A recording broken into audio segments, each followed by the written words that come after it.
In what area of my life could I feel relief, joy, or have more time if I lowered my standards and expectations? Poor Penny. She's been working on her email for almost an hour and getting more and more frustrated by the minute. It's only a 4-line message letting her colleagues know she won't be available for Friday's meeting. But she's on her 10th redraft and it's still not exactly the way she wants it. She can't bear the thought of people thinking she's stupid or incompetent, so she plods on until it's perfect. She's on her way to the office, feeling a little more tired than usual. That email went way into the night. Knowing that her co-workers think of her as super clever and efficient kind of makes it all worthwhile. A small price to pay, she thinks to herself. It's a big day for Penny. She's expecting the results of a job performance test she took last week. She's feeling pretty confident. She prides herself on being perfect in all aspects of her job, despite the extra hours she puts in off the clock. Penny just can't stop herself from checking the time on her cell phone. Her anxiety is through the roof this morning, despite guzzling down 4 cups of espresso. She contemplates asking for some time away from the office, but any concern about her physical and mental well-being in this moment is quickly shanghaied by the more immediate need to know her test results. Finally, at 2 p.m., her boss calls Penny into the office. They spend almost 2 hours going through Penny's test results and evaluation. Miss Hard is very pleased with Penny and ranks her in the top 10 in the finance team. Penny, in the meantime, is having an internal meltdown. She feigns satisfaction, smiles, nods here and there, but inside she is devastated. She is 3 points short of a perfect score and choking in the clenches of humiliation and utter disappointment. Perfectionism can do that. That self-critical voice inside fueling these habits are corrosive to your body and your mind and can rob you of the joy and the freedom you deserve. It's a toxic disease that is slowly killing you inside. So what drives the need to be Little Miss Perfect Penny? Firstly, perfectionism is quite different from a healthy desire to do well or to pursue excellence. Part of the human condition is to set worthy goals and to do your best as you strive towards their attainment. Stretching beyond your reach, building human capital, and achieving your fullest potential are all healthy contributions to your personal growth and development.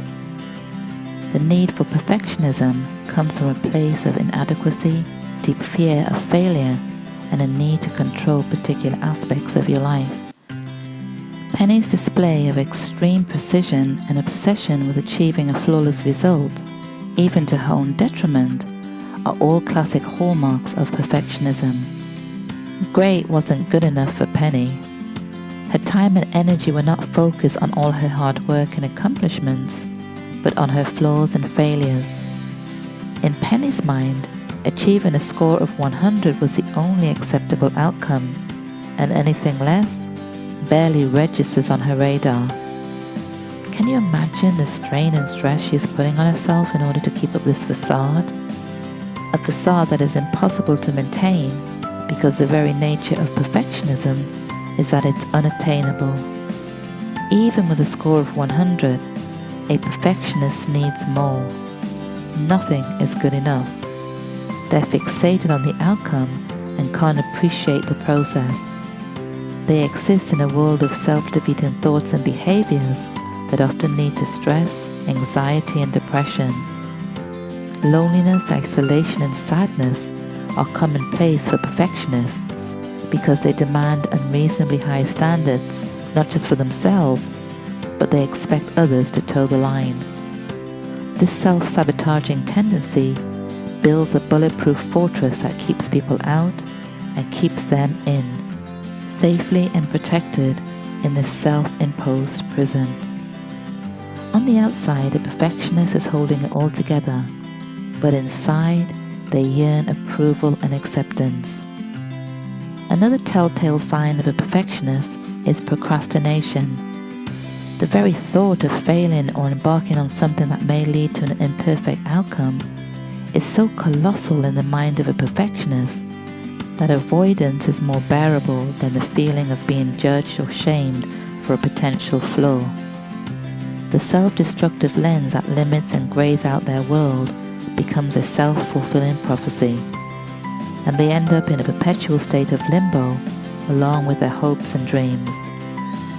The really sad part of being a perfectionist are the demands they place on others. They are ridiculously regimental and extremely uptight, so people are rarely lining up to be in their company. Consequently, they almost never experience deep and meaningful relationships, and the connections they do have are generally empty and superficial. Perfectionism causes disease in ourselves and others. Learn to leave perfection behind. Let's work with these 5 questions to let go of perfectionism and learn to enjoy good enough. Where did I learn a belief system that taught me to be perfect? How does my perfectionism affect me and those around me? Make a list. What would it be like to let go of the need to be perfect? Describe how it would feel. What is scary about good enough? What is exciting about good enough? Make 2 lists. Would I rather be free or perfect? Ponder these questions over the week ahead. Journal around them to go deeper. Journaling can help you explore the deep crevices of your mind, heart, and soul, gain insight into who you are, why you are, and begin the process of becoming yourself. When the world outside is hard and unkind, journaling is your soft place to land, your safety net, the place that reassures you of how powerful and strong you really are, and that however dark it may seem today, tomorrow is a new day. Use journaling to set goals, set intentions, and to set some time aside to unleash, to unwind, and to be unapologetically you.